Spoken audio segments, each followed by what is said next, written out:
Hello, hello, hello. My name is Steven, and this is a video on my thoughts on the Oscar 2018 nominations. Let's see. In the achievement for film editing category, I think that Baby Driver should and will win.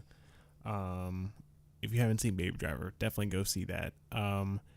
It's on DVD and Blu-ray right now. Definitely worth the purchase.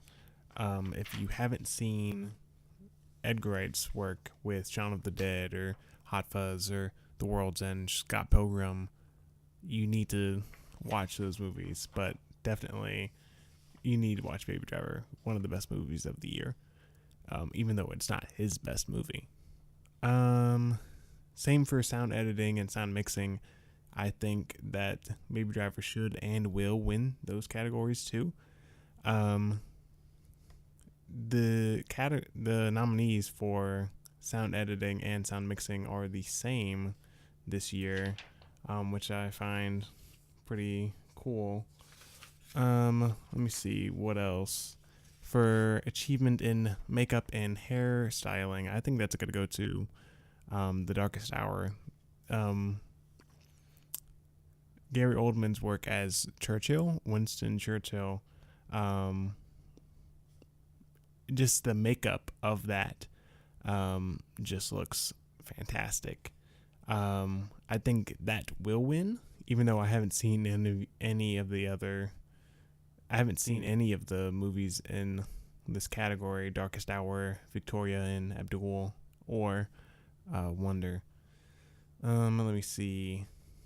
Achievement in music written for motion pictures, aka original score.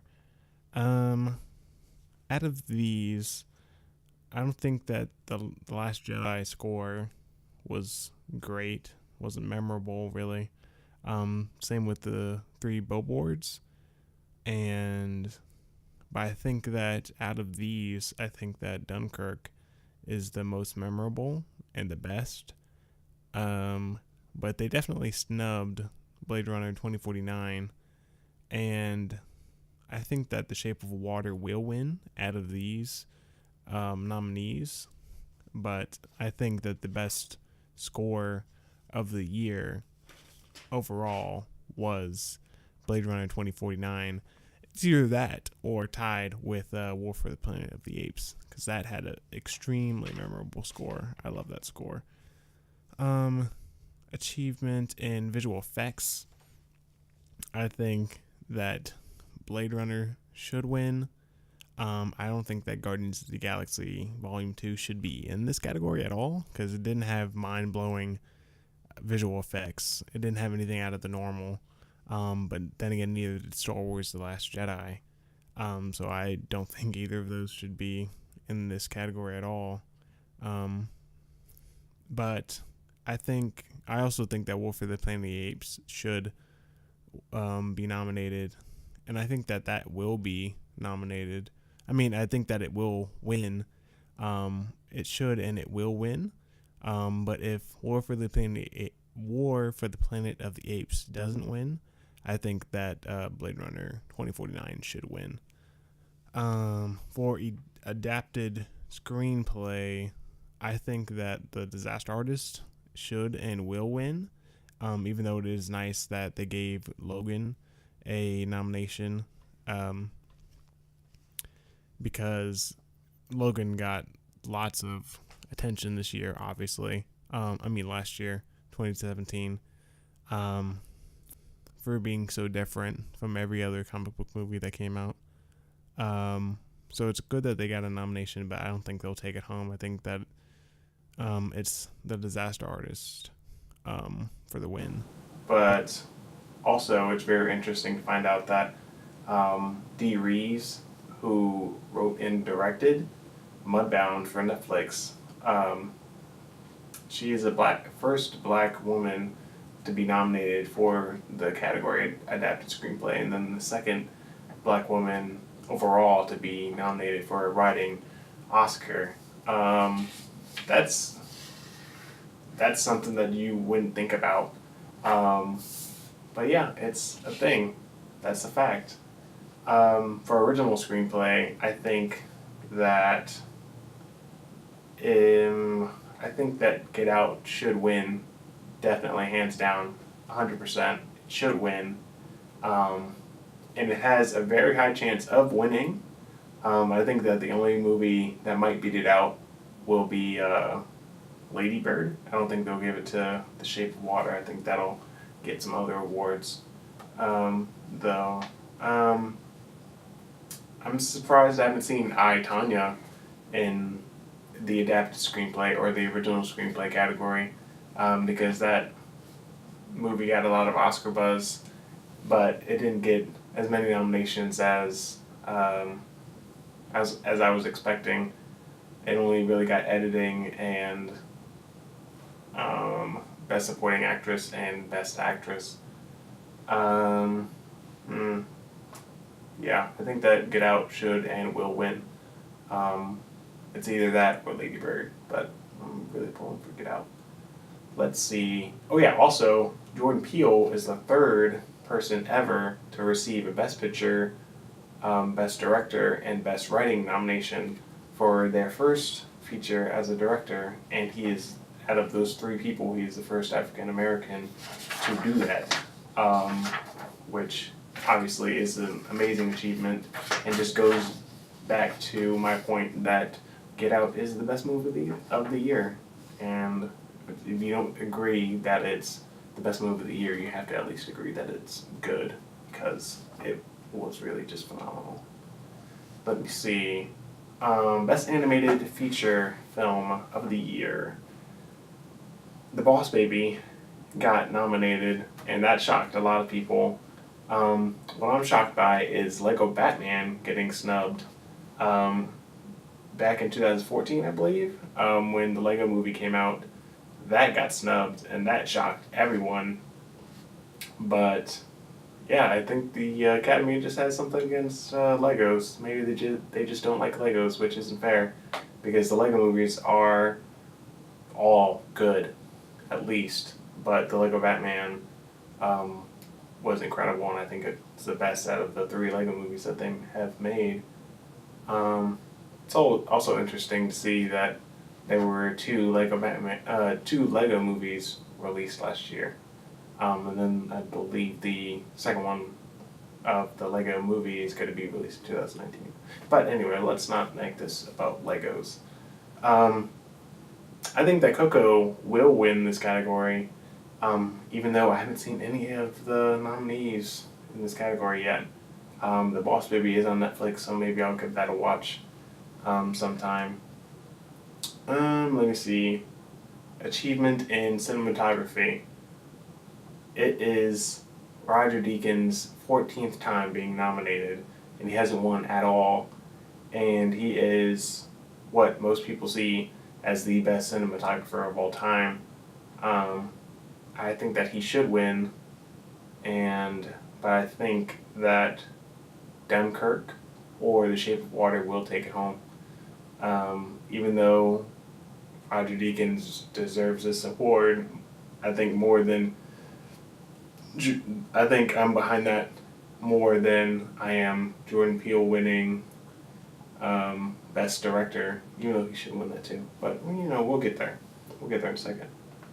And it's also interesting to see that Rachel Morrison for Mudbound was the first woman ever to be nominated for the Best Cinematography nomination. Category. So that's lots of groundbreaking statistics here for the 90th, not the 19th, for the 90th Oscars. Let me see. Achievement in Costume Design. I think that Phantom Thread will win because it's about the fashion industry. It's not about the fashion industry, but it is centered in the fashion industry. And I believe that Daniel Day-Lewis plays a fashion designer. But I haven't seen any of the movies in this category either. Yeah, I know. I'm behind this Oscar season, which really sucks. Um, but maybe might watch some of these and then make an update video. Actually, I take that back. I have seen Beauty and the Beast in this category. Um, Beauty and the Beast, Darkest Hour, Phantom Thread, The Shape of Water, and Victoria and Abdul. I think that Phantom Thread will win, and it probably should win, but the should is don't hold me to that because I haven't seen it. Okay, Best Director. Let me see. Dunkirk. Christopher Nolan got his first nomination after 5 DGA nominations for Best Director. I don't think that he will win, and he definitely doesn't deserve to win for this movie because Dunkirk is his worst movie. But that I think that Jordan Peele. If you've watched my channel and my videos before, if you've heard my podcast before, you know that I think that Jordan Peele should win Best Director because out of all of these movies. I mean, out of all of these movies and out of all of these directors, he made the best movie of the year and the best directed movie of the year. Most people will say that Lady Bird deserves it, and I think that it is honestly between Lady Bird and The Shape of Water. But two things that surprised me about this category are that Martin McDonough for Three Billboards didn't get an Oscar nomination, but Three Billboards got a nomination in like a lot of categories.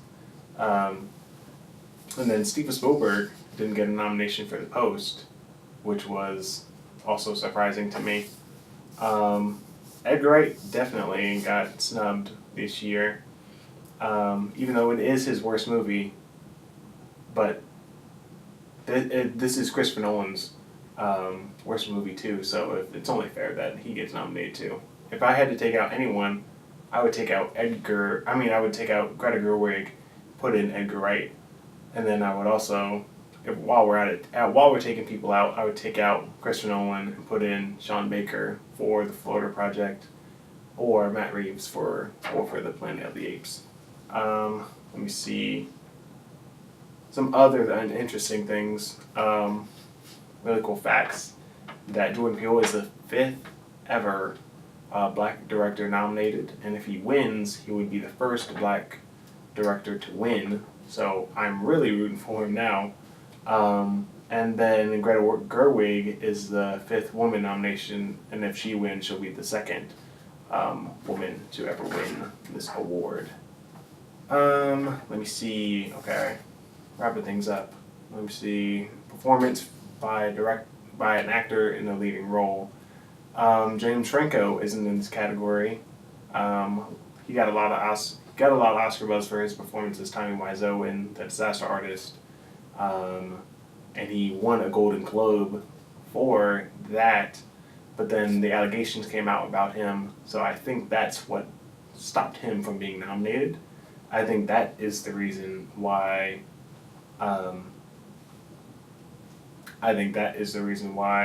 Denzel Washington is in this category, because his performance wasn't really getting a lot of Oscar buzz, and it wasn't getting a lot of acclaim. So I think that they put him in there at the last minute over Franco. They took Franco out. Tom Hanks isn't nominated for The Post. Jake Gyllenhaal isn't nominated for Stronger.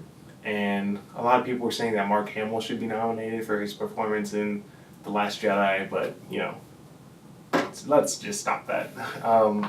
Let's be real. He definitely did not deserve an Oscar nomination for his performance in that. I think that Gary Oldman will win. I think it's his year to win out of those, but I don't know who should out of that category.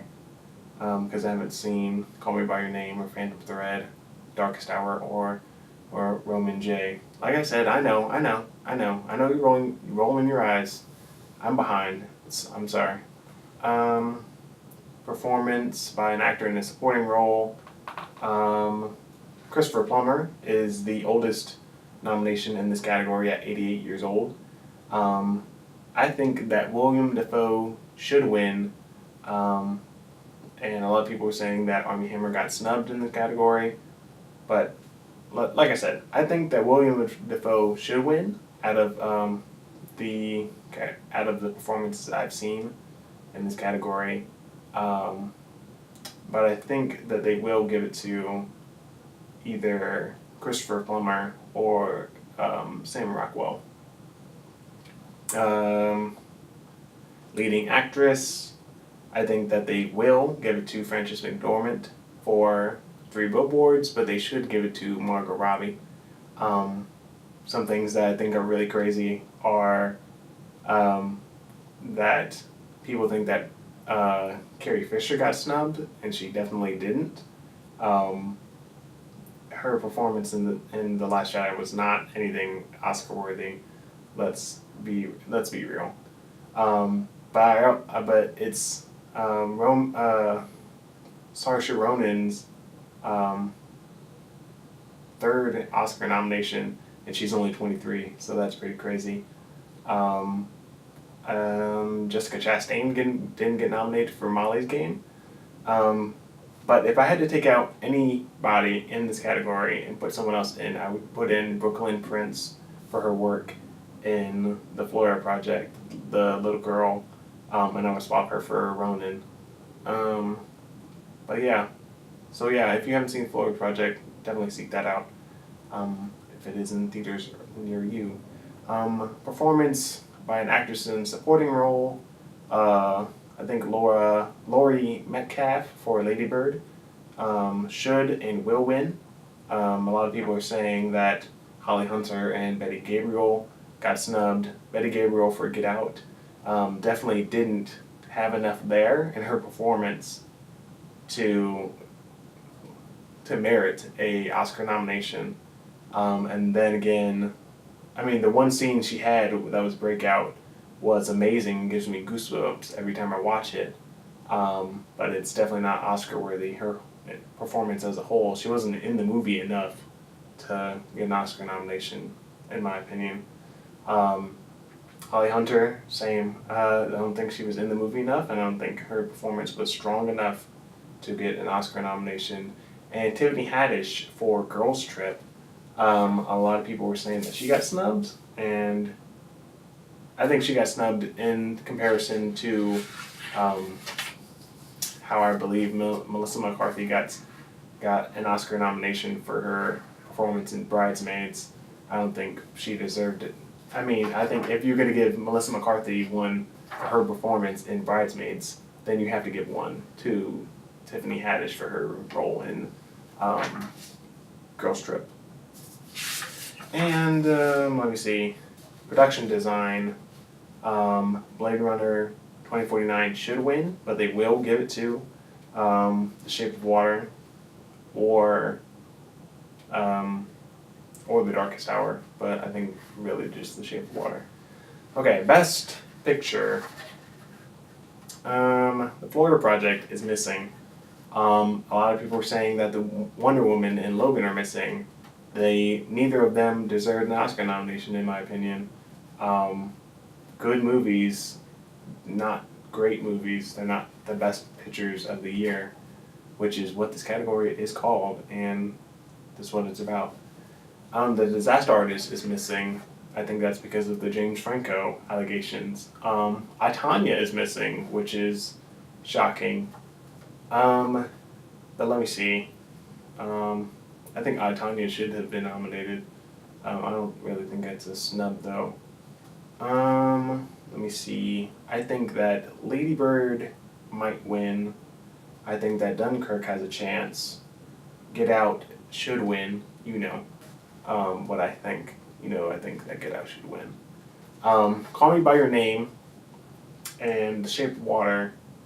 It's going to be in between one of those. One of those will win. It's either The Shape of Water or Call Me By Your Name. But it should be Get Out's award. And But yeah, it might be Lady Bird or Dunkirk too. But I think it's going to be Call Me By Your Name or The Shape of Water. But then if it's not those two, I think those are the two leading ones that it will be. But if it's not either of those two, it definitely will be Call Me By Your Name, or I mean, it will be Dunkirk or Lady Bird. It won't be the Darkest Hour. It won't be Phantom Thread or The Post or Three Billboards. I think it will be one of those four. That's the end of the video. Thanks for watching. If you like this video and you want to see more by me and you want to hear more of my opinion, and then you should subscribe and give me a try. Thank you very much for watching, and I will see you bye until next time.